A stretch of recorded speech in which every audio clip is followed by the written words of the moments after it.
Grow bananas at home, from planting to harvesting. Hey there, fellow gardeners! Ever dreamed of picking your own homegrown bananas?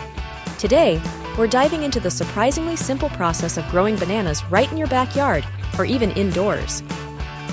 Not all banana varieties are created equal, especially when it comes to home growing. Some get way too big. Dwarf varieties like Dwarf Cavendish, Rajapuri, and Truly Tiny are perfect for containers and smaller spaces. Check out these beauties. Show visuals of each variety. If you live in a colder climate, Musa Busju is a cold, hardy option, but don't expect delicious fruit. It's more for the tropical look. Consider your climate and available space when choosing a banana plant. Do your research. You can find banana plants online or at your local nursery. Support your local businesses. Let's get our hands dirty and talk about planting. Should you plant in a container or directly in the ground? Containers are great for colder climates because you can bring the plant indoors during winter. Ground planting allows for more root growth and potentially larger fruit yields. Use a well-draining potting mix that's rich in organic matter. Think compost, peat moss, and perlite. Show the mix. Plant the rhizome, the underground stem, or pup, a smaller offshoot, with the top just slightly exposed. Don't bury it too deep. Bananas need at least 6-8 hours of sunlight per day. Find a sunny spot.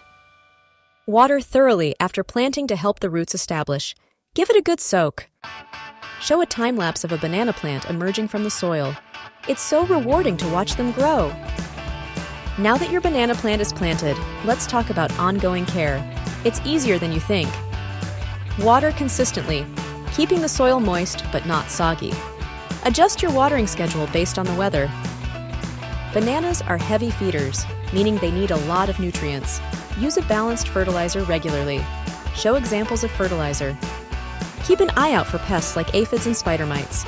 Organic solutions like neem oil can help. Desuckering is important.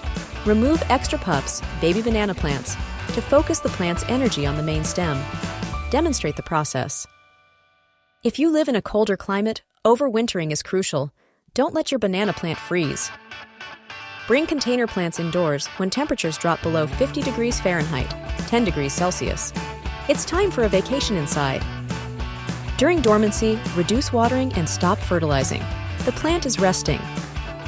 Maximize indoor light. A sunny window or grow lights will help.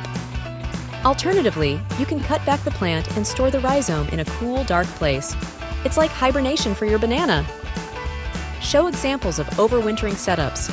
Get creative with your space. The moment we've all been waiting for, fruiting and harvesting, it's the best part. First, you'll see a beautiful banana flower emerge. This is where the magic happens. Fruiting time varies depending on the variety and climate. Be patient. Harvest when the bananas are plump and the ribs are less prominent. They should be full and round. To ripen, place the bananas in a paper bag with an apple or another ripe banana. Ethylene gas will speed up the process. Show close-ups of the banana flower and developing fruit. It's a truly amazing process. Even with the best care, you might encounter some problems. Let's troubleshoot. Yellowing leaves can be caused by overwatering, underwatering, or nutrient deficiencies. Diagnose the issue. Slow growth can be due to insufficient sunlight or poor soil. Give it some sunshine and good food. No fruit? The plant might be too young or not receiving proper care. Keep at it. So there you have it. Growing bananas at home is totally achievable with the right knowledge and a little bit of effort. Remember to choose the right variety, provide plenty of sunlight and water, and protect your plant from the cold. Now it's your turn. I encourage you to give it a try and experience the joy of harvesting your own homegrown bananas. And don't forget to like this video and subscribe to my channel for more gardening tips and tricks.